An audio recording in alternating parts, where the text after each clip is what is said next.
ഈ channel subscribe ചെയ്താലും bell icon അമർത്തി പുതുപുത്തൻ സിനിമ വാർത്തകൾ ആദ്യമേ തന്നെ അറിയൂ.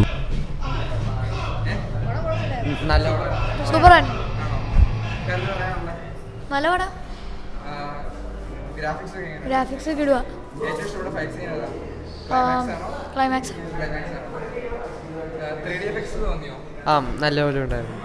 പടം കൊള്ളായിരുന്നു. നന്നായിട്ട് കോമഡി അടിപൊളിയായിരുന്നു. ആക്ഷൻ എല്ലാം വെറൈറ്റി ആയിരുന്നു. ടോണി സ്റ്റാർക്ക് പൊളിച്ചു. ഗസ്റ്റ് റോളായിരുന്നല്ലോ, അടിപൊളിയായിരുന്നു. പിന്നെ സ്പൈഡർമാൻ പയ്യൻ പൊളിച്ചടുക്കി.